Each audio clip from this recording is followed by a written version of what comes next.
हे what's up guys, welcome back once again. दोस्तों, आज की कहानी जो हम सुनाने जा रहे हैं वो परिवार के संघर्षों की दास्तान है। कैसे उन्होंने इस बीहड़ में खुद को जिंदा रखा, कैसे उन्होंने इस बीहड़ में खुद को जिंदा रखने की पूरी कोशिश करी और फिर कुछ ऐसा हुआ जो किसी ने सपने में भी नहीं सोचा था। आज बेन का 13वां जन्मदिन है। उसी को सेलिब्रेट करने के लिए पूरा परिवार एक याच से शहर की चिल्लम चल्ली से दूर अपने साथ कुछ समय बिताने आए। यहाँ टॉम पिता होने का फर्ज निभाता है और अपने बेटे को फिशिंग करना सिखाता है। वहीं जूलिया, जो इस कहानी की सबसे अहम किरदार है, वो स्विम करने के लिए चली जाती है। कैथरीन, बेन की बहन है, वो वहीं कॉर्नर पर बैठकर हेडफोन में म्यूजिक सुन रही थी। सब कुछ बहुत नॉर्मल था, पर जूलिया को आज समुंदर कुछ काफ़ी शांत लग रहा है कि जब भी वो नीचे जाती है तो वहाँ कोई भी मछली या कुछ भी नहीं दिखता। ये तो काफ़ी सोचने वाली बात है। इतने में हम महसूस करते हैं कि ऐसा लग रहा है कि जैसे कोई समुंदर का पूरा पानी सक कर रहा है। वो एक दूसरी दिशा की ओर तेजी से जाने लगता है, जिसमें कि जूलिया भी बहना शुरू हो जाती है। शुरू में तो उसे सब कुछ सही लगता है, पर जब वो अपनी बोट की दूरी को बढ़ते हुए देखती है तो चिल्लाना शुरू करती है। अब कैथरीन इन सब से करीब थी, किनारे के, लेकिन उसने हेडफोन लगाया हुआ था, इसीलिए वो उसे अपनी माँ की आवाज़ सुनाई नहीं देती। वहीं बेन और टॉम दोनों फिशिंग में बिजी थे। किसी को कुछ खबर नहीं थी असल में क्या हो रहा है। इधर जूलिया अब तेजी से बहना शुरू हो गई थी और हम देखते हैं कि समुंदर की गहराई में काफ़ी गिरावट आ गई है। इतने में टॉम को कुछ आवाज़ें आती है। वो पीछे मुड़कर देखता है तो जूलिया दूर जा चुकी थी। वो फौरन बोट को उसके पास लेकर जाता है और उससे बचा लेता है, पर वो कैथरीन को काफ़ी डांटता है क्योंकि उसने उसको ये जिम्मेदारी दी थी कि वो अपनी माँ पर नज़र रखे जब भी वो स्विम करने के लिए जाए, पर उसने ये नहीं किया। अब कैथरीन माफ़ी मांगती है, लेकिन जूलिया टॉम को डांटने से मना करता है और आज का दिन गुस्सा ना करने को कहता है। अब रात के 12 बजते हैं और केक काटा जाता है। बेन बहुत खुश होता है क्योंकि उसके मनपसंद एक गिफ्ट उसे मिला था। पूरा परिवार इस पल को साथ में बिताता है और फिर जब पार्टी ख़त्म हो जाती है तो हम कैथरीन को देखते हैं, जो कि अपने बॉयफ्रेंड से वीडियो कॉल कर रही थी। इतने में वो नोटिस करती है कि उसके पीछे काफ़ी ज़ोरदार बिजलियाँ गिर रही है। उसका बॉयफ्रेंड जॉनी बताता है कि हाँ, मैंने भी नोटिस। माँ बता रही थी कि अभी मौसम ठीक है, अचानक से ये सब कैसे होने लगा। वेदर रिपोर्ट किसी को भी कुछ जानकारी नहीं थी। इसके आगे वो कुछ और बता पाता कि नेटवर्क चला जाता है। कैथरीन ये सब जाकर अपने डैड को बताती है, तभी इन्हें कोई झटका लगता है। बाहर जाकर देखने पर पता लगता है कि कुछ व्हेल्स इनकी बोट के चारों ओर आ गई हैं और टकरा रही हैं। लेकिन टॉम ये देखकर थोड़ा हैरान था। दरअसल वो एक ओशियन रिसर्चर है, तो उसे अच्छे से पता है कि कभी भी व्हेल्स पानी के इतने ऊपर एक साथ नहीं आती, और अगर आती भी है तो इतनी देर एक जगह नहीं रुकती। पर कुछ ही देर में वो सब बिना कुछ कहे वहाँ से चली जाती है। लेकिन टॉम को देखना था कि कहीं बोट को कोई नुकसान तो नहीं हुआ, जिसके लिए वो नीचे जाता है। उसका शक सही निकला। बोट का शाफ्ट टूट गया, जिससे वो अब डायरेक्शन को चेंज नहीं कर सकती। इस बीच जूलिया उसके कंधे पर टाके लगाती है क्योंकि नीचे उसे पत्थर से कुछ कट लग गए थे। लेकिन समुद्र में पत्थर तो एकदम नीचे सतह पर होते हैं और टॉम तो बस बोट के नीचे गया था। कुछ तो है जो सही नहीं है। अब टॉम उन्हें बताता है कि घबराने की कोई ज़रूरत नहीं है। इस एरिया से काफ़ी सारे कार्गो शिप गुजरते हैं, हमें वो देख लेंगे। लेकिन हाँ, अब खाना 4 दिन का ही बचा है, तो उसे आराम से इस्तेमाल करना। उधर कैथरीन भी बार बार अपने बॉयफ्रेंड से कनेक्ट करने की कोशिश में लगी रहती है, लेकिन नेटवर्क पूरा निल हो चुका था। इस बीच वो सभी नोटिस करते हैं कि आसमान से एक सैटेलाइट गिरकर नीचे आ रही है। वो इनके बोट के काफ़ी करीब गिरने वाली है, इसीलिए टॉम बोट को फुल थ्रॉटल में चला देता है, ये जानते हुए कि शाफ्ट टूटा हुआ है, इंजन जल सकता है। पर अभी उन्हें खुद की जान बचानी है, जो कि बच तो जाती है क्योंकि वो सैटेलाइट सीधा पानी में गिरता है। पर अब मौसम बहुत ज़्यादा ख़राब हो चुका है। जूलिया किसी से रेडियो से कनेक्ट करने की कोशिश करती है, पर कोई फ़ायदा नहीं था। तेज़ तूफान का आगमन हो गया है। वो इन्हें महसूस भी हो रहा है, इसीलिए सेफ्टी के लिए लाइफ जैकेट ये पहन लेते हैं। पर अब बोट भी ज़्यादा हिल रही है, जिसमें कि जूलिया की नाक से खून आने लगता है। वो सभी एक दूसरे को पकड़े हुए थे क्योंकि एकता में ही मजबूती है। तो सभी सही सलामत थे, लेकिन टॉम नोटिस कर तापमान बहुत बढ़ गया है और उनकी बोट अब हिल क्यों नहीं रही है। सभी को वो जगाता है और बाहर आने को कहता है। जब वो उस मंजर को देखते हैं तो उनकी आंखें फटी की फटी रह जाती है। दोस्तों, जहां वो कल रात समुंदर में थे, आज वो जगह एक बीहड़ रेगिस्तान में बदल गई है। जी हाँ, ऐसा लग रहा है कि पूरा पानी बहकर दिल्ली की सड़कों पर आ गया हो। अब ये अपने चारों ओर ऊंची ऊंची चट्टानों को देखकर हैरान थे, क्योंकि उन्हें तो यकीन ही नहीं हो रहा है कि सच में कि समुंदर के नीचे गहराई में ऐसा कुछ भी हो सकता है। लेकिन अब इन्हें पता चल गया है, लेकिन समुंदर का इतना सारा पानी गया कहाँ। तभी टॉम नोटिस करता है कि कंपास को किसी और दिशा की ओर नॉर्थ बता रहा है, जिससे वो समझ जाता है कि ज़रूर कोई सुनामी आई है या फिर पृथ्वी का मैग्नीट्यूड पोल चेंज हो गया है। जो सुनकर कैथरीन कहती है कि क्या आप ये कहना चाह रहे हैं कि अब हम वो 2012 वाली मूवी की थ्योरी को रियलिटी में जी रहे हैं? क्या दुनिया का अंत हो गया है?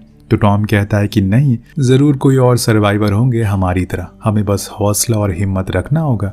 पर कैथरीन रोने लगती है क्योंकि उसे डर था कि कहीं वो यहीं पर मारी ना जाए।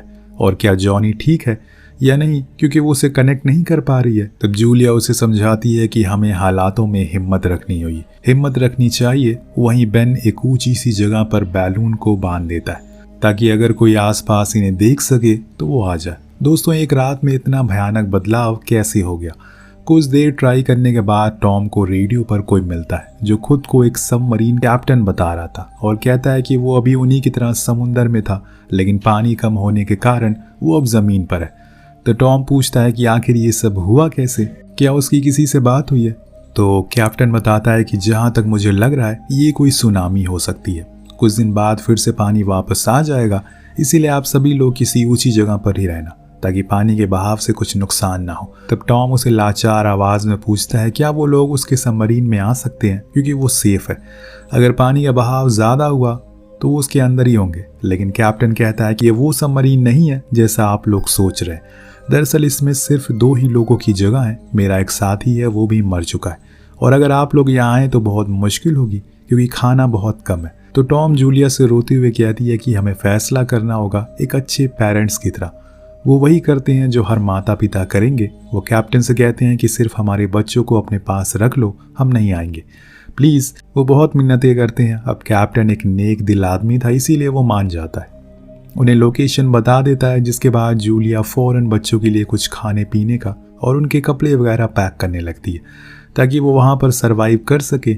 इस दौरान टॉम देखता है एक जख्मी आदमी लंगड़ाते हुए अपने कुत्ते के साथ उन्हीं की ओर आ रहा है। शायद उसने उसका वो बैलून देख लिया हो। वो उसकी हालत को देखकर मदद के लिए जाता है और पीने को पानी देता है। पर ये क्या दोस्तों, पानी पीने के बाद वो उसके सर पर मार कर उसे वहीं बेहोश कर देता है। और ये देखकर जूलिया बोट से बाहर आती है कि इतने में वो अनजान आदमी टॉम के सीने में रॉड घुसाकर उसकी कहानी को ख़त्म कर देता है। जी हाँ, उसने टॉम को मार दिया। अब ये देखकर जूलिया पूरी तरह से शॉक हो जाती है। वो घबरा गई थी कि वो क्या करे। वो फौरन अपने बच्चों के पास जाती है और उसे एक चेम्बर में बंद कर देती है ताकि वो उन्हें पकड़ ना सके, और खुद बाथरूम में एक चाकू लेकर छुप जाती है। जब वो आदमी अंदर आता है तो देखता है कि वहाँ पर कुछ खाने के सामान पड़ा हुआ है जो कि वो जानवरों की तरह खाना शुरू करता है। पर उसे अब जूलिया चाहिए थी जिसकी तलाश में वो लग जाता है। वो बोट से बाहर है जिसके ऊपर ही वो आदमी है, पर वो उसे देख नहीं पाता। लेकिन उसका कुत्ता जूलिया को देख लेता और भौंकने लगता है, इसीलिए मजबूरन जूलिया को उसे मारना ही पड़ता है। जब वो अपने मरे हुए कुत्ते को वो आदमी देखता है तो उसका गुस्से का पारा और बढ़ जाता है। वो पागलों की तरह उसे ढूंढना शुरू करता है और वहीं जूलिया बोट के ऊपर आ गई थी। मौका देखकर वो उसके ऊपर हमला करती, लेकिन वो आदमी उस पर भारी पड़ रहा था। वो उसे बहुत मारता और गला दबाकर उसकी भी कहानी खत्म करने वाला था कि इतने में कैथरीन उस चेम्बर से बाहर निकलकर फ्लेयर शूट करती है जो कि उसको लगती है, और साथ में उस बोट में भी अब आग लग गई थी। वो आदमी बेहोश हो गया था। इसीलिए ये लोग अब जल्दी से जो कुछ भी बचा हुआ था उसे ले लेते हैं, और साथ में उस मैप को भी जिस पर टॉम ने लोकेशन लिखी थी, और तुरंत ही उस बोट से बाहर आते हैं। वहीं बेन अपने डैड को ऐसी बुरी हालत में मरा हुआ देखकर एकदम टूट जाता है। तीनों ही टॉम के शरीर से लिपट कर खूब रोते हैं। उसके पिता ने तो सिर्फ उस आदमी की मदद करने की कोशिश करी, लेकिन उसने इतनी बेरहमी से उसे मार दिया। अब पूरा परिवार सदमे में है।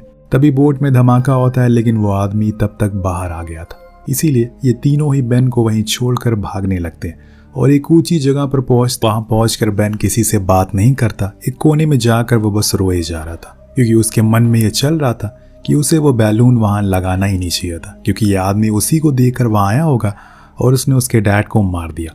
लेकिन जूलिया कहती है कि इसमें किसी की कोई गलती नहीं है। हम चाहता था कि हम सब बस जिंदा रहे, और मैं उसकी इस कुर्बानी को बर्बाद होने नहीं दूंगी। इतने में वो देखते हैं कि वो आदमी अभी भी इनके पीछे पड़ा हुआ है, इसीलिए ये अब चलना शुरू करते हैं, और यहीं से इनका स्ट्रगल शुरू होगा खुद को जिंदा रखने का। बीच रास्ते में हम देख पाते हैं कि जो गंदगी इंसानों ने समुद्र में की थी वो अब ऊपर आ चुकी है। प्लास्टिक बॉटल चारों ओर फैले हुए हैं, वेल्स मरी पड़ी हैं जिन्हें बेन देखता है, लेकिन जूलिया आकर उसे कहती है कि हमें चलना चाहिए क्योंकि समय बहुत कम है, किसी भी हाल में हमें उस सबमरीन तक पहुंचना होगा।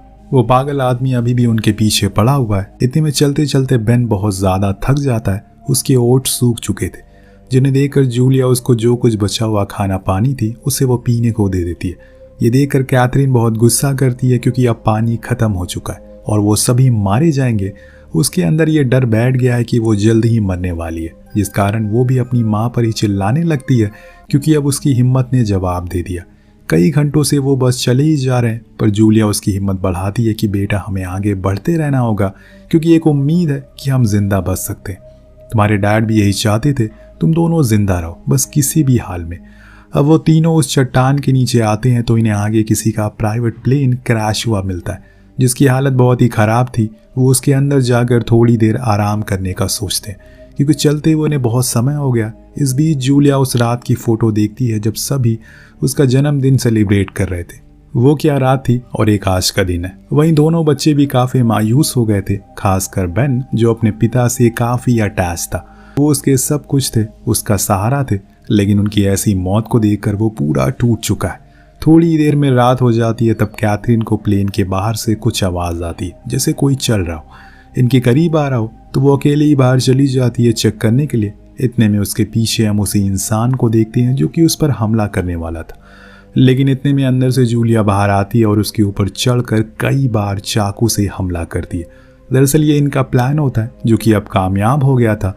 इन्हें पता है कि इस प्लेन को देखकर वो यहीं आएगा, इसीलिए कोई भी सोता नहीं है, बस शांत हो जाता है ताकि कुछ आवाज़ ना आए। अब वो इंसान भी मारा गया है फाइनली, इसीलिए वो सभी सोने के लिए चले जाते हैं। जब सुबह होती है तो वो देखते हैं कि किसी ने उस आदमी की लाश को बहुत ही बुरी तरह से निचोड़ दिया है। उसका सब कुछ बाहर निकला हुआ था, जो देखकर जूलिया को लगता है कि शायद ये किसी जानवर का काम होगा, इसीलिए इन्हें अब चौकन्ना रहना होगा। वेल अब ये उस जगह को छोड़ देते हैं और उस मैप की लोकेशन को देखकर आगे की ओर बढ़ना शुरू करते हैं।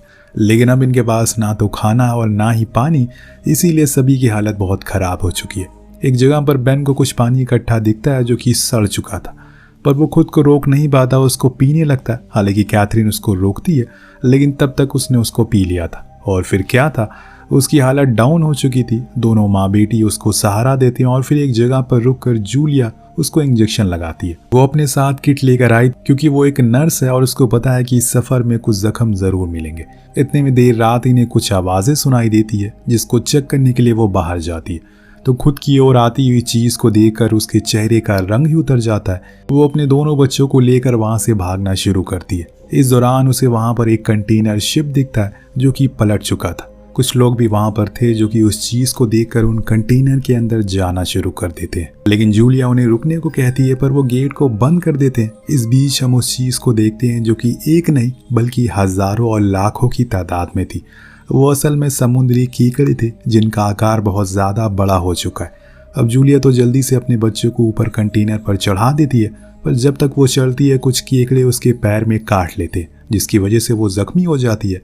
पर वो फिर भी ऊपर किसी तरह से चढ़ जाती है, किसी भी हाल में। पर नीचे वहाँ जो लोग थे उनकी हालत बहुत बुरी थी क्योंकि कंटेनर में एक जगह थी जहाँ से वो केकड़े घुसने लगते हैं।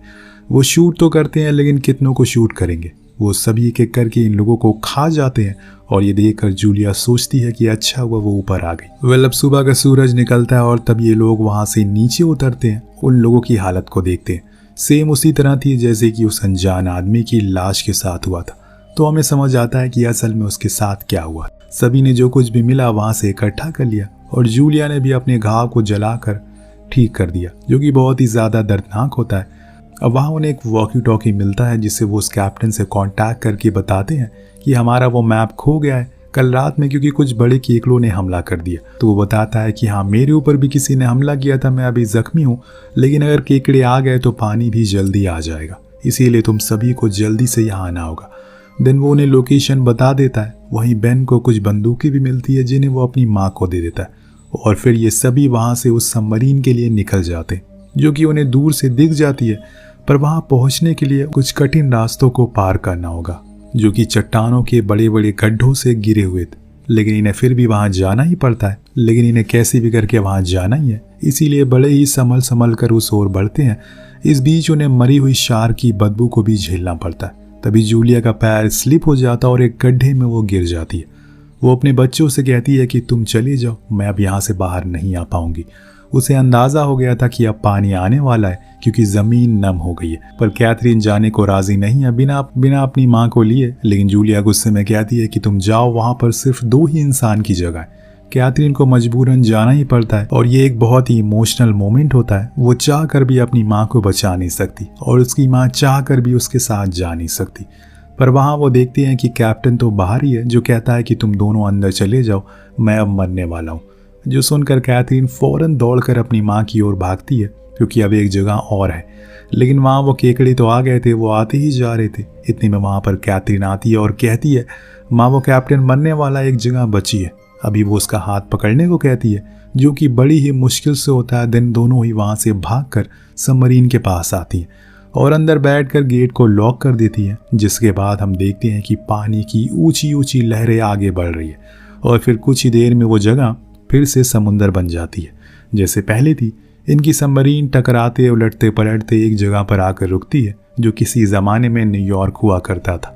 लेकिन अब वो एक खंडर में बदल चुका है जिसमें बस यही 3 बचे हुए हैं, जो कैसे खुद को जिंदा रखेंगे या फिर जिंदा रखेंगे भी या नहीं, ये सब हमें नेक्स्ट पार्ट में देखने को मिलेगा।